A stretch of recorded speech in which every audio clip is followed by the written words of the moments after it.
Избрали сте боя 7.4. Ако вие сте с тъмна коса в тези нива, избирате оксидант 9% 30 волюма. Ако вие сте със светло-кестенява коса в тези нива, избирате оксидант 6% 20 волюма.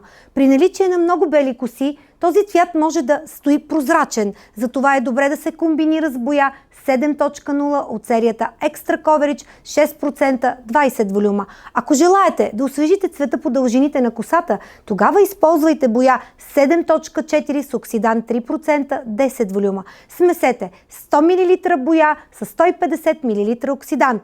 Препоръчваме ви да нанасяте боята обилно и равномерно.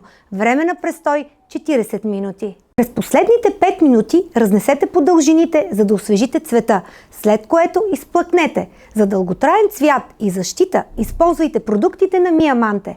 За по-подробна информация прочетете листовката.